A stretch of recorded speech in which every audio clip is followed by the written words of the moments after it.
বিসমিল্লাহির রহমানির রহিম। আসসালামু আলাইকুম। তৈরি করে দেখাবো ইলিশ মাছের ঝোল। এই রেসিপিটা এত বেশি টেস্টি সেটা আসলে বলে বোঝানো যাবে না। আমি অনুরোধ করব আপনারা একবার হলেও বাসায় এটা তৈরি করে দেখবেন, তাহলেই বুঝতে পারবেন এর স্বাদ কতটা। রেসিপিটা ভালো লেগে থাকলে প্লিজ আমার চ্যানেলটি সাবস্ক্রাইব করে আমার চ্যানেলের সঙ্গেই থাকবেন। ইলিশ মাছের ঝোল তৈরি করার জন্য আমি এখানে একটা প্যান নিয়ে তাতে আমি কিছুটা রান্নার তেল নিয়ে নিলাম, দিয়ে দিলাম হাফ কাপ পরিমাণে পেঁয়াজ কুচি। কোনো ঝামেলা ছাড়াই পেঁয়াজগুলিকে কুচি কুচি করে কেটে আপনারা মাসব্যাপী কীভাবে সংরক্ষণ করে রাখতে পারেন তার একটা ভিডিও আমার চ্যানেলে অলরেডি আপলোড করা আছে। ভিডিও লিঙ্কটা আমি ডিসক্রিপশন বক্সে দিয়ে দিব, আপনারা চাইলে দেখে নিতে পারেন।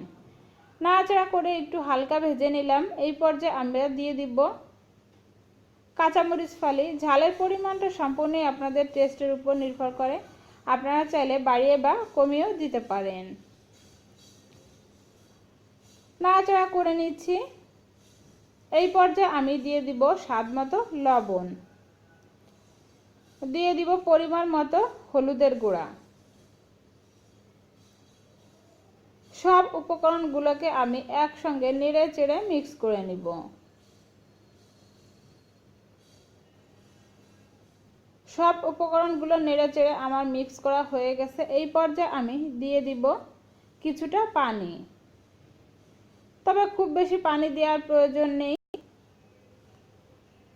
এখন এটাকে আমি ঢাকা দিয়ে বলক আসা পর্যন্ত অপেক্ষা করব। পানিটা ফুটে উঠলে এভাবে আমি মাছগুলো এখানে দিয়ে দিব। আমি এখানে 700 গ্রাম ওজনের একটা ইলিশ মাছ নিয়ে ইলিশ মাছের মাথা এবং লেজের অংশটা বাদ দিয়ে এখানে মাছগুলো নিয়ে নিলাম।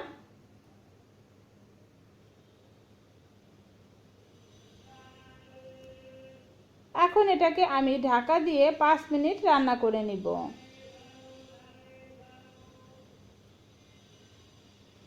তাহলে ফিরে আসছি 5 মিনিট পরে। 5 মিনিট পরে ঢাকনাটা খুলে নিচ্ছি। দেখুন কত সুন্দর হয়েছে। এখন আমরা আলতো হাতে এই মাছগুলোকে উল্টে দিব। যেহেতু ইলিশ মাছ অনেক বেশি নরম থাকে, এই জন্য এই মাছগুলোকে খুবই সাবধানে উল্টে দিতে হবে। বারবার করে উল্টে পাল্টে নাড়াচাড়া করা যাবে না, তাহলে মাছগুলো ভেঙে যেতে পারে। আবারও আমি ঢাকা দিয়ে 2 মিনিট রান্না করে নিব। ঢাকনাটা খুলে নিচ্ছি।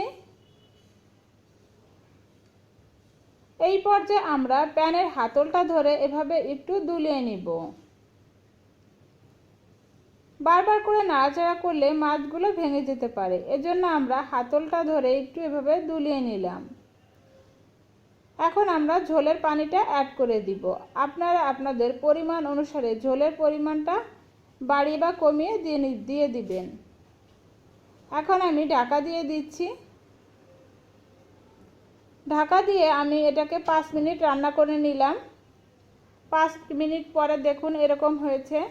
এই পর্যায়ে আমি দিয়ে দিব কিছু কাঁচামরিচ।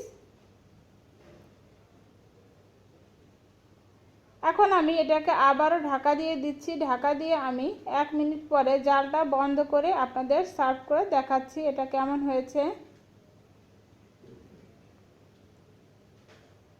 দেখতেই পাচ্ছেন কত সুন্দর কালার এসেছে, আর এটা খেতে এত বেশি টেস্টি আপনারা বাসায় না করে খেলে কিছুতেই বুঝতে পারবেন না। আশা করছি রেসিপিটা আপনাদের ভালো লেগেছে। রেসিপিটা যদি ভালো লেগে থাকে প্লিজ আমার চ্যানেলটি সাবস্ক্রাইব করবেন, ফ্রেন্ড অ্যান্ড ফ্যামিলির সঙ্গে রেসিপিটা শেয়ার করবেন।